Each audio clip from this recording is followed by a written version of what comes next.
Voilà, j'espère que cette vidéo a réussi à clarifier les choses pour vous. Le temps de la guerre n'est pas terminé et il est tout à fait normal et judicieux que le général Tiani, le colonel Goïta et le capitaine Traoré soient aux commandes du Niger, du Mali et du Burkina, et ce, pour encore au moins 10 ans. Ce n'est pas la peine de venir vous fatiguer avec des affaires d'élection. En plein milieu de l'Europe là-bas, voilà Zelensky. Son mandat est terminé, il n'a pas fait élection. Voilà les Français qui sont allés voter 2 fois en 2 semaines. Et puis Macron dit que lui s'en fiche du résultat. Il fait son coup d'État au calme en maintenant son gouvernement en place.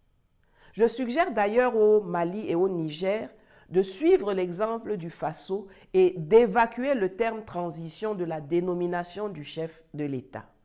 On dit président de la République. Point.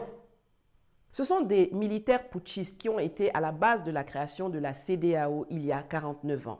Et ce n'est pas un hasard si ce sont des géostratèges militaires qui ont fait naître la Confédération AES le 6 juillet dernier.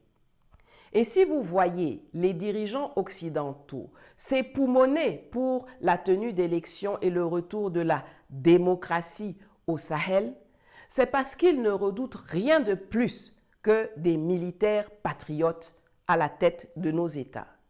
Ils savent que s'ils ont affaire à des géostratèges en face, surtout à ceux qui n'ont pas été formés au rabais dans leurs écoles de guerre à eux, la réponse sera d'un autre niveau que si ce sont des administrateurs, des avocats, des économistes ou des historiens.